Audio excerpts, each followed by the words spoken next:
যাদের সন্তান পেটে আছেন ওনাদের সবচেয়ে বড় সাপোর্টার হচ্ছে স্বামী। সন্তান যখন পেটে আসে সবচেয়ে বড় দায়িত্ব হচ্ছে যে সন্তানের বাবার, আমার বোনের স্বামীর।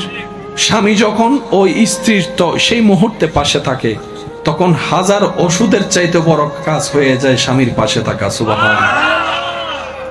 এই শরীর নিয়ে মুভমেন্ট করাটা কি কষ্ট একজন মা ভালো জানে। এটা আমরা পুরুষ জাতি দেখতে পারবো, অনুভব করতে কখনো বরাবর পারবো না। সেজন্য স্বামীর উচিত স্ত্রীর এই কঠিন মুহূর্তে যতই ব্যস্ততা থাকুক দূর থেকে হলো ফোনের মাধ্যমে, কথার মাধ্যমে এমনভাবে স্ত্রীকে খুশি রাখা। কারণ বিজ্ঞান বলে মা যত খুশি থাকবে, মা যত এনার্জিতে থাকবে, এটা বাচ্চার জন্য ভালো এফেক্ট হয়ে আসবে। বলেন সুবহানাল্লাহ। আমাদের মা পেট যখন বড় হয়েছে হাঁটতে চলতে কষ্ট, বিরক্ত হওয়া দূরের কথা, কষ্টকে আর কষ্টে মনে করে না। স্বপ্ন দেখা শুরু করছে, কখন জানি আমার সোনার মানিক আসবে, কখন জানি আমার সোনার মানিকের চেহারাটা দেখব। এবার আপনার আমার মার সেই পেটে থাকা অবস্থায় ঘরের কাজ তো আর বন্ধ রাখা যায় না। ঘরের বউদের তো দোষ একটু বেশিই হয়। আরাম বলতে তাদের কোনো শব্দই হয় না। সারাদিন কাজ করে রাতের বেলা শুনতে হয়, সারাদিন কি কাজ করলা তুমি।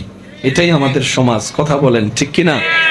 আমাদের মা যখন রাত্রে সারা দিন কাজ করে রাত্রে ঘুমাতে গেল, কারণ রাত্রের ঘুম সকালের এনার্জি দিবে কাজ করার, সেই দিন রাত্রে আপনি আমি আমাদের মাকে ঘুমাইতে দিই নাই।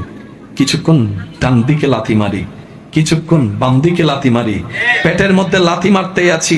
কিন্তু মা বিরক্ত হওয়া তো দূরের কথা, কাঁচা ঘুম ভাঙলে বিরক্ত হওয়া তো দূরের কথা। মা কেমন জানি মুস্কি মুস্কি হাসছে, মুস্কি মুস্কি হাসছে, মুস্কি মুস্কি হাসছে। মায়ের চেহারার মধ্যে আলাদা একটা রং দেখা যাচ্ছে। লাথি খেয়েও ব্যথা পেয়েও হাসতে জানে কে? মায়ের চেহারাটা একটু দেখেন। সুবহানাল্লাহ। একদিন দুই দিন হলে মেনে নেওয়া যায়, এক সপ্তাহ হলে জোর করেও মানিয়ে নেওয়া যায়। এটা তো একদিন দুই দিনের সফর নয়, 9-10 মাসের সফর। এখানে আবার সংসারও সামলানো লাগছে, বাচ্চা থাকলে বাচ্চাও সামলানো লাগছে।